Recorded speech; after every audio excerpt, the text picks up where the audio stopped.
एरगोन mathematics. और आज हम लोग जो हैं वो क्लास 9th का जो है वो मैथ पढ़ेंगे। इसका हम चैप्टर नंबर 1 स्टार्ट कर रहे हैं, मैट्रिसेस एंड डिटर्मिनेंट्स। और पहले हम यहाँ पे मैट्रिसेस को पढ़ेंगे एंड फिर जो है वो हम यहाँ पे डिटर्मिनेंट्स को एक्सप्लेन करेंगे। तो देख लेते हैं कि मैट्रिसेस की पहले हिस्ट्री पढ़ेंगे और इसमें भी फिर उसके बाद मैट्रिसेस की डेफिनेशन और आगे हम लोग मूव ऑन करेंगे। तो मैट्रिसेस जो है हमारे पास है वो मैट्रिक्स की जमा है, ठीक है। तो अब देखते हैं, देखें सबसे पहले मैट्रिक्स को जो था वो यूज़ किया गया था 200 ईस्वी में, ठीक है। और ये यूज़ किसने किया था? एक चाइनीज़ मैथमेटिशियन थे चू चैंग स्वानशु। इन्होंने सिर्फ अपनी किसी थ्योरी में या फिर किसी काम में जो था इसको मैट्रिक्स को यूज़ किया था। और इसके बाद जो था इसको नाम जो था वो दिया था एक जे सेल्विस्ट। हमारे पास एक वो साइंस था, मैथमेटिशियन था, तो उसने जो थी वो डेफिनेशन बयान की थी इसकी मैट्रिक्स की कि ठीक है। और 1850 में इसने जो थी हमें मैट्रिक्स की डेफिनेशन दी। और फिर जे का ये फ्रेंड था हमारे पास आर्थर केले जो था वो जे का फ्रेंड था, उसने 1858 में हमें थ्योरी दी थी मैट्रिसेस की। जे ने सिर्फ हमें डेफिनेशन बताई और उसके बाद जो आर्थर केले था इसने हमें पूरी की पूरी उसकी थ्योरी दी थी, ठीक है। और फादर ऑफ मैट्रिसेस किसे कहा जाता है? फादर ऑफ मैट्रिसेस भी आर्थर केले को ही कहा जाता है क्योंकि इसने हमें पूरी की पूरी थ्योरी दी थी, ठीक है। उसके बाद मैट्रिक्स जो है एक लैटिन ज़ुबान का वर्ड था, ठीक है। और ये निकला किससे था? मदर से। जैसे हमारे पास मदर वर्ड होता है, हम लोग अपनी माँ को अगर इंग्लिश में देखें तो हम लोग मदर बोलते हैं, MOTHER मदर, ठीक है। इसी तरह से इसको लैटिन में जो था वो मदर कहते हैं। मॉम को जो होता है अम्मी को हम जो था वो लैटिन वर्ड में मदर बोलते हैं। तो मदर जो है वो मैट्रिक्स जो है वो मदर से निकला है। तो इसका इंग्लिश में अगर हम मीनिंग देखते हैं तो वो वोम है। वोम का जो उर्दू में हम लोग देखें तो वो बच्चा का नहीं है, ठीक है, माँ की गोद इसको कह सकते हैं, ठीक है। और मैट्रिक्स को जो हम इस्तेमाल क्यों करते हैं, ठीक है, तो इस्तेमाल हम इसको सॉल्व लीनियर इक्वेशंस को सॉल्व करने के लिए करते हैं, ठीक है।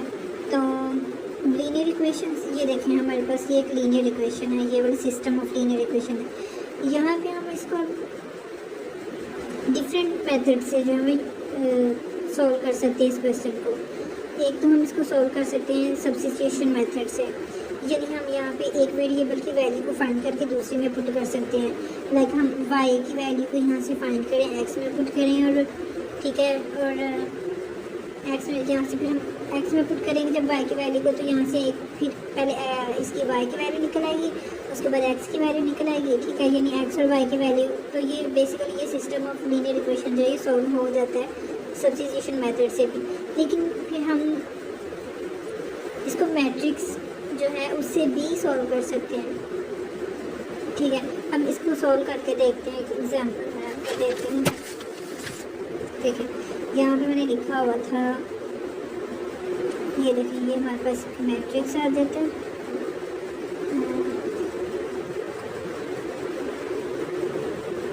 ठीक है, तो हमारे पास जो लीनियर इक्वेशन थी बेसिकली वो थी 2x + 3y, 2x + 3y which is equals to 20,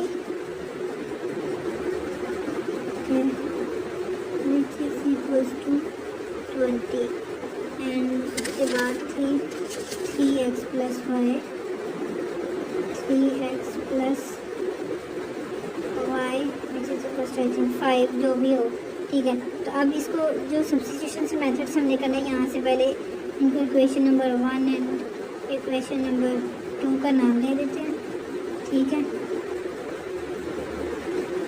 अब यहाँ से इक्वेशन नंबर 2 से हम लोग y की वैल्यू निकाल देते हैं, 5 - 3x। इसको पुट करते हैं जी इक्वेशन नंबर 1 के अंदर, वन में जब पुट करेंगे तो फिर हमारे पास क्या बन जाएगा, वाई की वैल्यू पुट करनी है 2x plus 3 into 5 minus 3x आ जाता है विच इज़ इक्वल टू 20। ठीक है, तो 2x plus 15 5 3 R minus 3 3 R 9 x is equal to 20। ठीक है, अब इनको ऐड कर देते हैं 11x इक्वल टू 20 माइनस 15, तो ये 5/11 हमारे पास x की वैल्यू आ जाती है। इसका भी क्वेश्चन नंबर 2 में पुट करके देख लेते हैं। तो बेसिकली इसी तरह यहाँ पे अगर इसको पुट करते हैं अगर हम लोग क्वेश्चन नंबर 2 में, तो यहाँ पे हमारे पास कोई y की वैल्यू आ जाएगी। ठीक है, ये सॉल्व हो जानी है बेसिकली। तो अब इस मेथड से तो हमने सॉल्व कर लिया, लेकिन इसका अब हम लोग मैट्रिसेस से किस तरह से सॉल्व करते हैं। ठीक है, तो ये इसका मेथड देखिए, यहाँ पे जो हमारे पास वेरिएबल्स हैं इनको हम यहाँ पे लिखेंगे x, और जो हमारे पास यहाँ पे कोफिशिएंट्स हैं ए में जाएंगे, तो इक्वालिटी वाले सारे हमारे पास यहाँ पे जाएंगे बी में। तो यहाँ पे हमारे पास जो कोफिशिएंट्स हैं वो क्या, कॉन्स्टेंट्स हैं वो क्या हैं, वो ये हमारे पास 2 है। इनकी जो हमारे पास देखें पोजीशंस हैं वो सेम ही रहेंगी। लाइक फर्स्ट है तो इसको फर्स्ट लिखेंगे, इनको अल्टरनेट करके नहीं लिख सकते। यहाँ पे इसको फर्स्ट पोजीशन पे रखेंगे।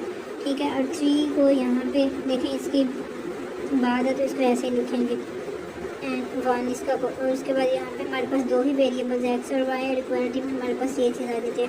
तो सॉल्व हम इसको इस मेथड से सॉल्व कर सकते हैं ये मैट्रिक्स को। ठीक है, लीनियर इक्वेशन को सॉल्व करने का हम मेथड देख रहे हैं कि लीनियर इक्वेशंस को हम सॉल्व किस तरह से, किस मेथड से कर सकते हैं।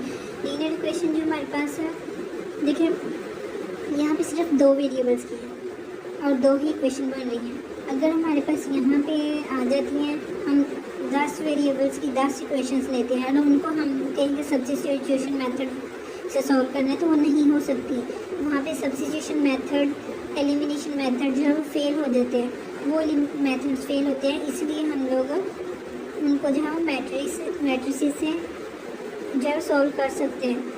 यहाँ पे जो सब्स्टिट्यूशन मेथड और एलिमिनेशन मेथड जो है वो फेल हो जाते हैं आगे, जब हमारे पास नंबर ऑफ वेरिएबल्स 10 हो, नंबर ऑफ इक्वेशन 10 हो, यानी ज़्यादा नंबर ऑफ वेरिएबल्स हो, ज़्यादा नंबर ऑफ इक्वेशंस हो, फिर हम सब्स्टिट्यूशन मेथड जो है वो अप्लाई नहीं कर सकते, वो फेल हो जाता है हमारे पास। इसलिए हम लोग मैट्रिसेस को यूज़ करते हैं। ठीक है, तो अब आगे चलते हैं। इतना ही इंट्रोडक्शन काफ़ी है इसका। मैट्रिक्स की डेफिनेशन क्या है अब?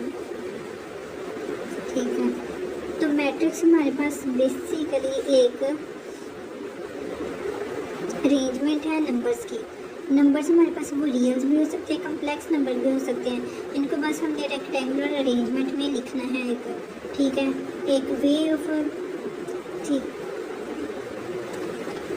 एक मतलब एक तरीका है, बस हमें कुछ नंबर्स को तरतीब से लिखना है। एक रेक्टेंगल में तरतीब से नंबर्स को लिखना है, तो ये हमारे पास मैट्रिक्स है। उसके बाद उसको हम क्लोज कर देते हैं। ये वाली जो ब्रैकेट इसको भी यूज़ कर सकते हैं और इसको भी यूज़ कर सकते हैं। इसको नंबर्स को इसके अंदर क्लोज कर दें। ठीक है, हम ये कह देते हैं कि ये हमारे पास रियल नंबर्स हमारे पास कौन से होते हैं। ठीक है, ये हमारे पास 1 2 3 4 रियल पे जो नंबर्स होते हैं वो सारे हमारे पास रियल नंबर्स होते हैं।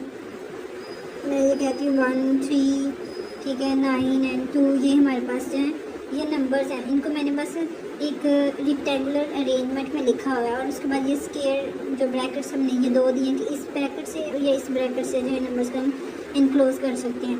तो ये मैंने इस ब्रैकेट से इनको इनक्लोज कर दिया हुआ है। ठीक है, तो ये बेसिकली हमारे पास एक मैट्रिक्स आ जाता है। ठीक है, जो इसके अंदर एंट्रीज हैं आप देखें, numbers used in the formation of matrix are called entries. ठीक है, तो ये आप देखें कि ये हमारे पास जो नंबर्स 1 3 9 2 ये जो नंबर्स हैं ये हमारे पास एंट्रीज है ये वाली, ये सारी हमारे पास एंट्रीज हैं। ठीक है, इनको एलिमेंट्स भी कहते हैं एंड एंट्रीज भी कहेंगे इनको। अभी जो है नेक्स्ट हमारे पास आ जाता है टाइप्स। अब ये देखें मैट्रिसेस को को रिप्रेजेंट किस तरह से करते हैं। Matrices are denoted by the capital letters of English alphabets like A B C up to सॉन जी जितने भी हैं। लाइक अब हमने पीछे एक मैट्रिक्स जो था वो बनाया था, तो ये वाली हमारे पास जो है वो एंट्रीज़ हैं, ये वाली सारी हमारे पास एंट्रीज़ हैं, ठीक है, या फिर एलिमेंट्स हैं, ठीक हो गया। और ये हमारे पास जो है इसको हम डिनोट करते हैं, लिखा हुआ है, देख लिखा हुआ है कि कैपिटल जो हमारे पास लेटर्स होते हैं अल्फ़ाबेट्स के, उनसे हम डिनोट करते हैं मैट्रिक्स को। तो ये हमने बेसिकली से डिनोट किया हुआ है। अब हम लोग प्रॉपर्टीज़ को देखते हैं, प्रॉपर्टीज़ ऑफ मैट्रिक्स के हैं। सबसे पहले देखते हैं रो मैट्रिक्स। तो रो मैट्रिक्स और कॉलम मैट्रिक्स, इनमें देखें तो रो मैट्रिक्स यहाँ पे लिखा हुआ जी हॉरिजॉन्टल लाइंस होती हैं। हॉरिजॉन्टल लाइंस कौन सी होती हैं? अगर हम लोग प्लेन देखते हैं एक, तो प्लेन में देखें यानी एक्स वाई जो हाँ जो प्लेन्स हैं, ये प्लेन है हमारे पास, ठीक है। तो ये वाली जो लाइंस हैं इनको हम हॉरिजॉन्टल लाइंस कहते हैं, हॉरिजॉन्टल लाइंस है। और ये जो हमारे पास अमूदी लाइंस होती हैं यानी वर्टिकल लाइंस है, ये हमारे पास वर्टिकल लाइंस है। अब जो मैट्रिक्स हम बनाएंगे, ये हम यहाँ पे कह रहे हैं कि हमारे पास रो मैट्रिक्स है, वो कौन सा है? रो मैट्रिक्स हॉरिजॉन्टल लाइंस की शक्ल में, ये हमारे पास एक मैट्रिक्स है। जिस तरह से हमारे पास हॉरिजॉन्टल लाइन होती है, ठीक है, इसी फॉर्म में हमारे पास वो मैट्रिक्स बनता है। 1 2 और 3, ये हमारे पास एक मैट्रिक्स आ जाता है। और जो कॉलम मैट्रिक्स है उसको बेसिकली वर्टिकल लाइंस, ऐसे नंबर्स जिनको हम वर्टिकल लाइंस में लिखते हैं, ठीक है। तो ये देखें, ये वर्टिकल लाइन में लिखे हुए नंबर्स हैं, तो ये हमारे पास आ जाएगा वर्टिकल मैट्रिक्स आ जाएगा, ठीक है। तो अब देखते हैं डेफिनेशन बाकी। रेक्टेंगुलर मैट्रिक्स क्या है? रेक्टेंगुलर मैट्रिक्स और स्क्वायर मैट्रिक्स वगैरह वगैरह देखते हैं इनको ना। मैंने इनको लिखा नहीं है जस्ट बिकॉज सारी डेफिनेशंस हैं वो बुक पे हैं, तो हम लोग बुक से ही फॉलो करेंगे सारे। यहाँ पे सिर्फ मैंने नेम्स वगैरह लिखे हुए हैं कि हमारे पास रो मैट्रिक्स है, कॉलम है, रेक्टेंगुलर मैट्रिक्स है, ठीक है, नल मैट्रिक्स है, डायगोनल। और ये रेक्टेंगुलर क्या है? अगर इन शॉर्ट हम देखना हो इन डेफिनेशन के एक वर्ड में बयान करें तो ये रो मैट्रिक्स में हमारे पास हॉरिजॉन्टल लाइन जो होती हैं, हॉरिजॉन्टल लाइंस की फॉर्म में लिखा होता है इसको पूरा का पूरा, एक इसमें एक बेसिकली रो हो, हमारे पास सिर्फ एक रो हो, और वो रो जो है वो हॉरिजॉन्टल होनी चाहिए, तो वो हमारे पास एक वो होता है, रो मैट्रिक्स बनता है। और कॉलम मैट्रिक्स में भी हमारे पास सिर्फ एक ही कॉलम होना चाहिए, और कॉलम जो है वो वर्टिकल ही होना चाहिए, वर्टिकल कॉलम एक ही, हाँ वर्टिकल कॉलम में होना चाहिए सब कुछ। अब रेक्टेंगुलर क्या है? जिसमें हमारे पास number of rows and number of columns are not equal, तो ये हमारे पास आ जाता है नॉट इक्वल, ओके। तो रोज और कॉलम्स जो हैं वो बेसिकली इक्वल ना हो, तो इसकी एग्जांपल एक लेते हैं। अच्छा, ये 1 2 3, तो मैट्रिक्स 2 3 एंड 7। यहाँ पे हमारे पास नंबर ऑफ रोज, अब देखते हैं नंबर ऑफ रोज और कॉलम्स हैं, इनको किस तरह से हम लोग आइडेंटिफाई कर सकते हैं। अब वर्टिकल जो हमारे पास लाइंस यहाँ पे बन रही हैं वो 3 हैं, एक ये है, ठीक है, एक ये है और एक ये है। तो ये हमारे पास, अगर हम इसको सिंगल को देखें तो ये हमारे पास क्या बना है? कॉलम्स, जिनके वर्टिकल लाइंस की शक्ल में है ना, वर्टिकली ये लिखे हुए हैं, ठीक है। हम लोग इनको वर्टिकली देख रहे हैं, तो ये हमारे पास कॉलम 1 है, ये कॉलम 2 है एंड ये कॉलम 3 है। अब यहाँ पे नंबर ऑफ रोज हमने चेक करनी है। नंबर ऑफ रोज को किस तरह से देखेंगे? यहाँ पे उसी मैट्रिक्स को मैं लिख रही हूँ यहाँ पे, ठीक है, ठीक है जी। तो ये देखें, अब इसको मैं अब पहले हमने वर्टिकली देखा है और अब हम इनको हॉरिजॉन्टली देख रहे हैं। और जो हमारे पास हॉरिजॉन्टली बन रही है वो हमारे पास रोज है, number of rows, row 1 and row 2 उसको नाम दे दिया हमने, ठीक हो गया। तो यहाँ पे हमने ये कहा कि नंबर ऑफ़ रोज़ और नंबर ऑफ़ कॉलम्स इक्वल ना हो तो वो हमारे पास कौन सा होता है, रेक्टेंगुलर मैट्रिक्स। ये वाला मैट्रिक्स रेक्टेंगुलर मैट्रिक्स वो कौन सा होता है जिसमें number of rows and columns are not equal. In short ये इसकी डेफिनेशन हो जाएगी। और स्क्वायर मैट्रिक्स, स्क्वायर में हमारे पास जो नंबर ऑफ़ रोज़ और कॉलम्स हैं वो इक्वल होने चाहिए। Number of rows is equal to number of columns. इसकी एग्जांपल ये, इसकी मैंने एग्जांपल दी थी स्क्वायर रेक्टेंगुलर मैट्रिक्स की, ये वाली एग्जांपल थी। ठीक है, तो अब स्क्वायर मैट्रिक्स की जो है वो मैं आपको देती हूँ।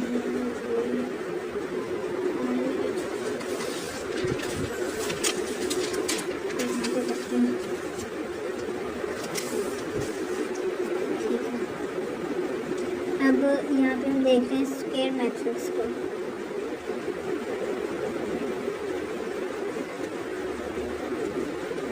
स्क्वायर मैट्रिक्स इसकी एग्जांपल देखते हैं। तो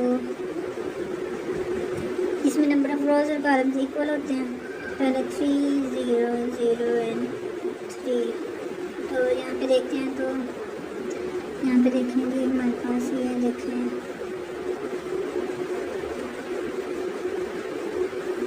रो 1 एंड रो 2, ये इसको मैट्रिक्स से करते हैं। इसी मैट्रिक्स को ऐसे लिखेंगे 3 0 0 3। तो अब देखें यहाँ पे हमारे पास ये देखें 2 columns, number of columns C1 and C2। तो अब ये एक ही मैट्रिक्स को मैंने बेसिकली कि कन्फ्यूजन ना हो कि रोज़ और कॉलम्स वो सारा मतलब ख़राब ना हो जाएगा, एक ही मैट्रिक्स पे बनाऊंगी। तो ये नंबर ऑफ़ रोज़ हैं, वही मैट्रिक्स है, उसको काउंट करने के लिए मैंने 2 दफ़ा मैट्रिक्स को लिखा हुआ है बस। तो है एक ही मैट्रिक्स यहाँ पे हमने लिया हुआ है। इस सिंपल इसको यूँ भी लिख सकते हैं कि नंबर ऑफ़ कॉलम्स अगर हमने देखनी हो तो मैंने बस सिर्फ अंडरस्टैंडिंग के लिए दोनों को अलग अलग किया हुआ है। 3 0 0 3। ठीक है, तो ये इस तरफ को जो 2 लाइन्स बन रही है वो हमारे पास रो 1 एंड रो 2, और इस तरफ को जो बन रही है ये हमारे पास वर्टिकल जो बन रहा है वो C1 एंड C2 कॉलम। तो हमारे पास नंबर ऑफ़ रोज़ और number of columns, number of rows is equals to. Okay, तो यहाँ पे हम लोग देख रहे थे स्क्वायर मैट्रिक्स की एग्जांपल को देख रहे थे यहाँ पे हम लोग।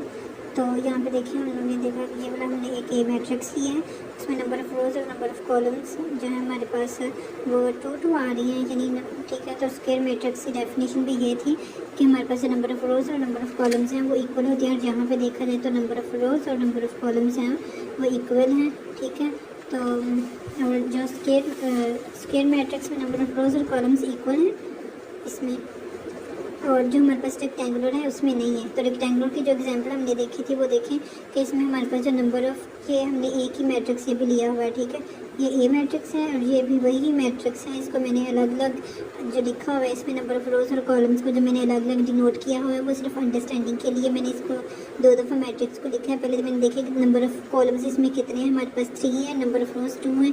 मतलब कि रेक्टेंगुलर की जो एग्जांपल है उसमें हमारे पास नंबर ऑफ़ रोज़ और कॉलम इक्वल नहीं है। ठीक है, डेफिनेशन को होल्ड कर रही है।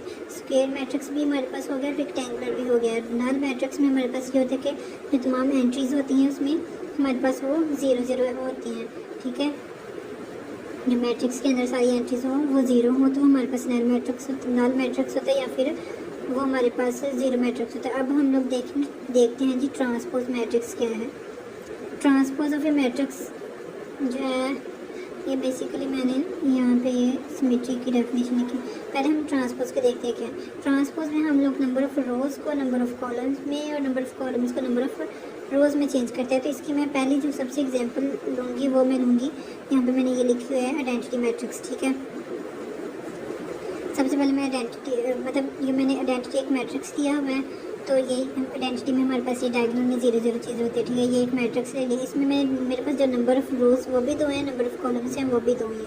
तो इस रो को मैंने कॉलम में लिखना है। ठीक है, कॉलम में तो ये मैं लिख रही हूँ यहाँ पे। ये पहली एंट्री को मैंने पहली जगह पे रखा, दूसरी को दूसरी जगह पे रखा, यहाँ पे नीचे। यानी ये है ना कि नंबर ऑफ़ रोज़ को मैंने नंबर ऑफ़ कॉलम्स में चेंज करना। ट्रांसपोज की जो डेफिनेशन है वो ये है, रोज़ को कॉलम्स में कन्वर्ट करना।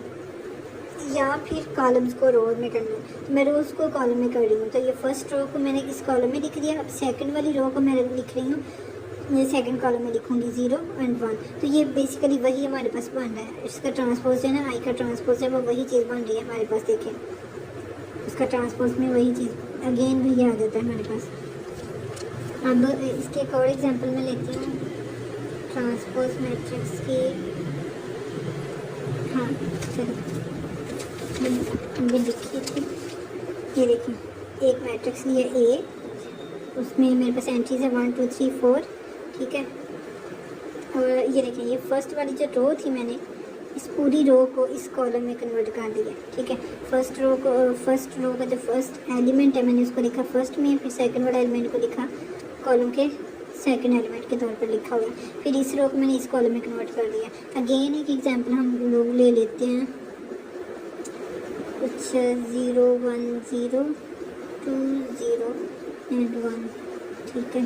ये अब इसका मैंने ट्रांसपोज लेना है, ठीक है, ये देखिए। अच्छा, अब इसमें भी यही करना है कि नंबर ऑफ़ रोज़, ये हमारे पास 2 हैं, इन दोनों रोज़ को मैंने कॉलम्स में कन्वर्ट करना है, ठीक है। ये फर्स्ट रो जो है, अब इसको कॉलम में लिखने के लिए 0 1 अगेन एज इट इज़ पकड़ के उसको कॉलम वाइज लिख देना बस।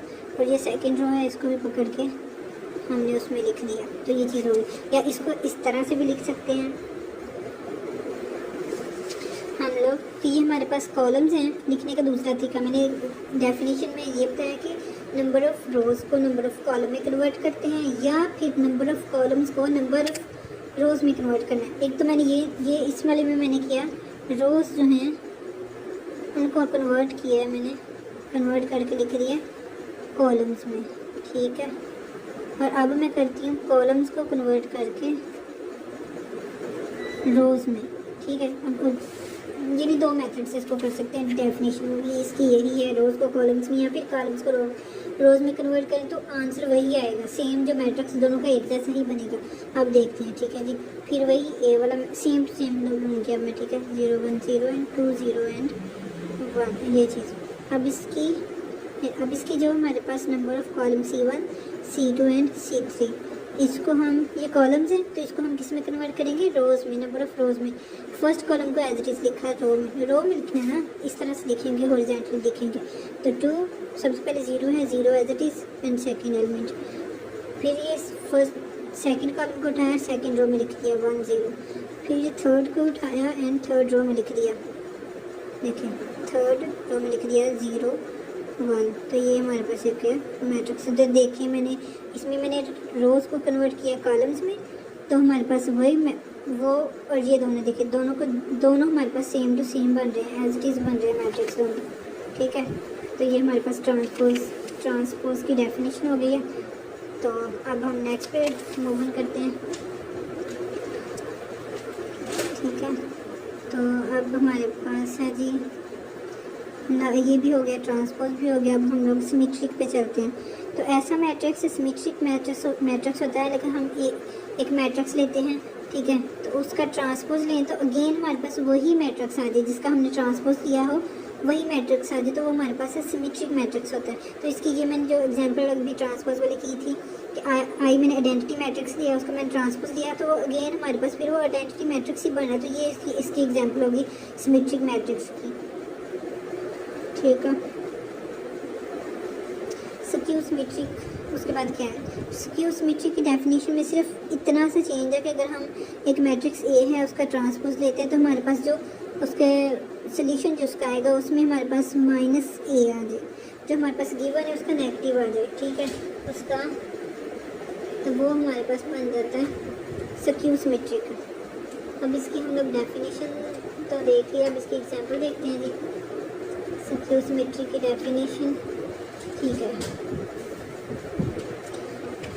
डेफिनेशन के लिए मैं इसको कन्वर्ट कर लूँ, नीचे लिखते हैं, यहाँ पे सॉल्व करते हैं इसकी डेफिनेशन को, ठीक, यहाँ पे सॉल्व कर लूँगा, ठीक है। तो ये मैं एक मैट्रिक्स ले लेती हूँ, ए मैट्रिक्स, एंट्रीज है उसके हमारे पास 0 2 एंड 3 -2 0 1 एंड थर्ड रो में -3 -1 एंड 0। क्योंकि मैंने सारी पहले जो एग्जांपल्स दी हैं वो मैंने 2/2 की दी हैं, ठीक है, सेकंड और या फिर 2/3 या 3/2 ऑर्डर की दी हैं। तो ये वाला जो है ये मैंने अब थोड़ा बढ़ा लिया है, ठीक है। यहाँ पे एक तो ट्रांसपोज वाला कंसेप्ट भी मे बी क्लियर हो जाए, ठीक। तो अब कन्वर्ट करते हैं, इसका ट्रांसपोज लेते हैं, यहाँ पे कर लेते हैं इसको।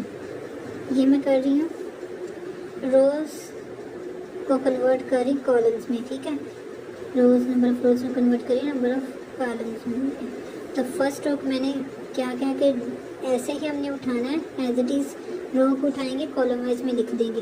तो ये हमारे पास क्या है, रो में क्या था 0 फर्स्ट एलिमेंट, सेकेंड 2 एंड 3। अब सेकेंड रो को उठाते हैं, -2 0 -1।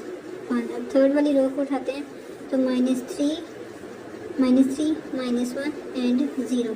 अब हमारे पास जो फर्स्ट वाला जो ए वाला मैट्रिक्स है वो क्या है, उसमें देखें 0 2 एंड 3 है। अभी यहाँ पे क्या आ रहा है, माइनस माइनस आ रहे हैं इस वाली फर्स्ट रो में, देखें दोनों एलिमेंट्स। और यहाँ पे था कि फर्स्ट जो हमारे पास सेकंड रो का जो फर्स्ट एंट्री है उसके साइड जो नेगेटिव है यहाँ पे पॉजिटिव है। अब इसको और थर्ड में भी देखें अल्टरनेट आ रही हैं चीज़ें सारी की सारी, -2 0 एंड यहाँ पे +1, यहाँ पे +1 मैंने एक मिस्टेक कर दिया।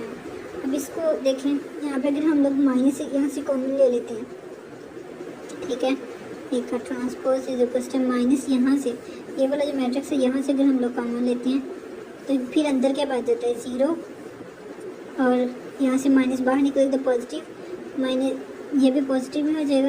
यहाँ पे फिर अगेन नेगेटिव 0 1 3 -3 -1 एंड 0। तो ये भी हमारे पास अगेन क्या बन गया, मैट्रिक्स ए वाला बन गया। तो इसको हम लिखेंगे A transpose is equal to -A। तो ये इसकी सिक्योर सिमेट्री की डेफिनेशन है। कॉमन से भी समझ नहीं आ रही तो हम ऐसा कर सकते हैं कि लाइक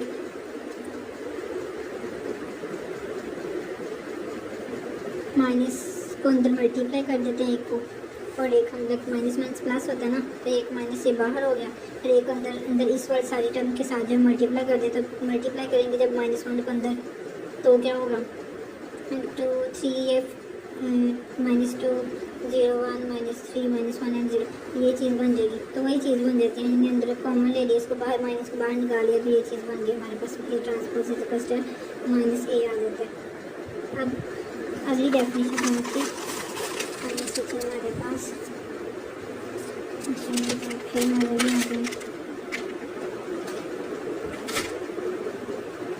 अच्छा symmetric skew symmetric diagonal matrix आगे हमारे पास आ गया। डायगोनल मैट्रिक्स में की जो डेफिनेशन है ना वो बेसिकली ये है कि हम लोग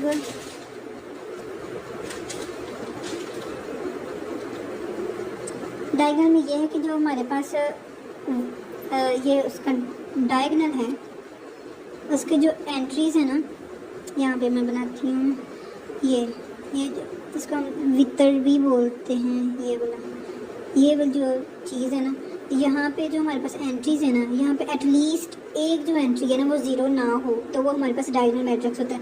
लाइक ये देखें, ये मैं जैसे 0 1 और यहाँ पे इसमें ये चीज़, ये हमारे पास एक डायगोनल मैट्रिक्स है, क्योंकि ये जो हमारे पास डायगोनल में जो उसकी एंट्रीज़ आ रही हैं, देखें डायगोनल में जो उसकी एंट्रीज़ आ रही हैं एक 1 है और एक 0 है, यानी ये दोनों 0 नहीं है, तो ये डायगोनल मैट्रिक्स है। डेफिनेशन क्या है कि एटलीस्ट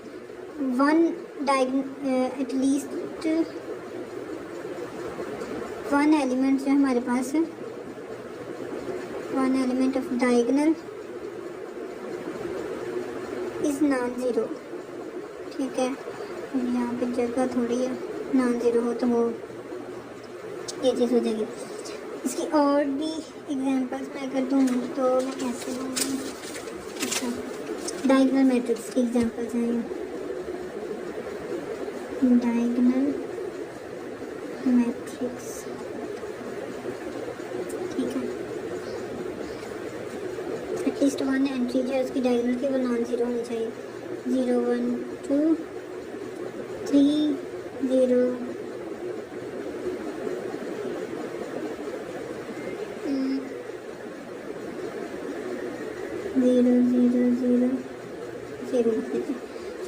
डायगोनल मैट्रिक्स है हमारे पास 1 2 1, ये बाकी सारी इसकी एंट्रीज ऊपर नीचे 0 0।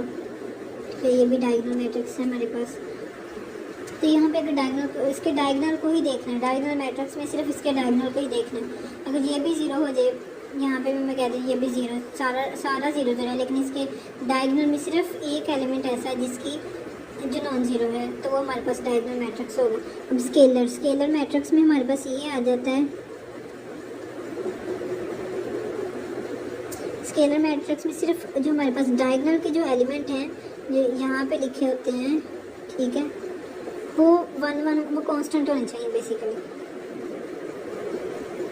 ठीक है। कांस्टेंट मीन्स कि उसकी जो डायगोनल एंट्रीज है वो सेम होनी चाहिए, ठीक है। यहाँ पे कुछ भी हो सकता है, यहाँ पे डायगोनल एंट्रीज में सारा या फिर 2 2 हो, बाकी यहाँ पे 0 0।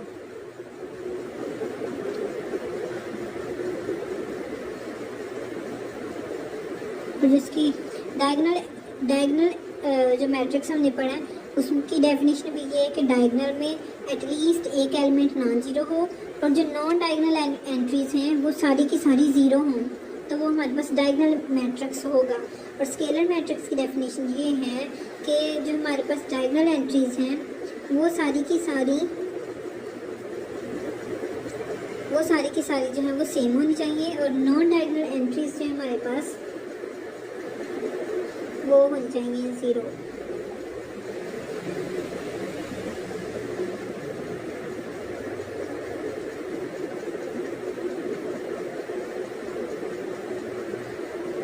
ठीक है, तो बस इसका यही है। यहाँ पे कुछ भी इसकी डायगोनल की जगह पे बस या 1 1 आ सकते हैं, 0 0, या फिर इसकी जगह पे आ सकते हैं हम कुछ भी कांस्टेंट भी लिख सकते हैं, C 0, ठीक है, 0 0 0 0 0, ये पूरा मैट्रिक्स इस फॉर्म।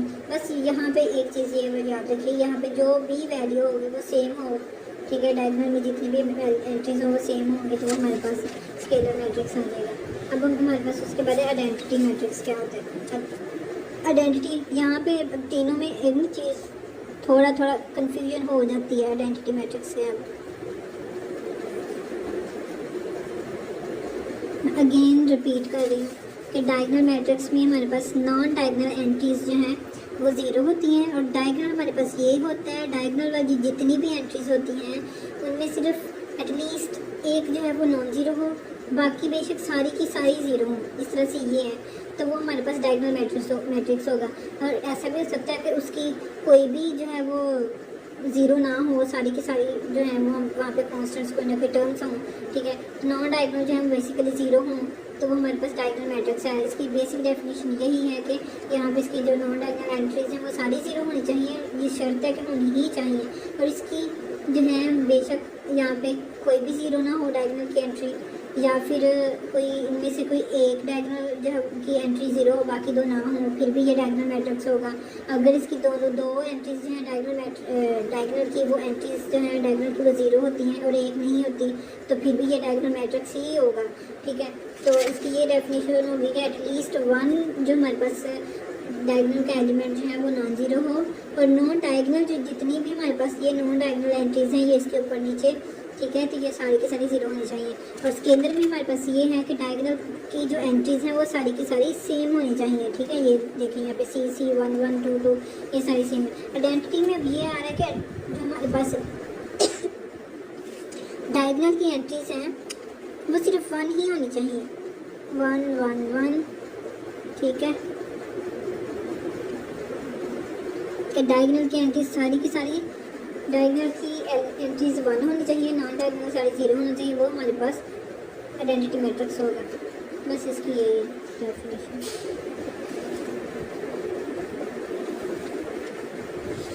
पीछे हमारे पास डेफिनेशंस बस यहीं पे ख़त्म होती हैं, ठीक है।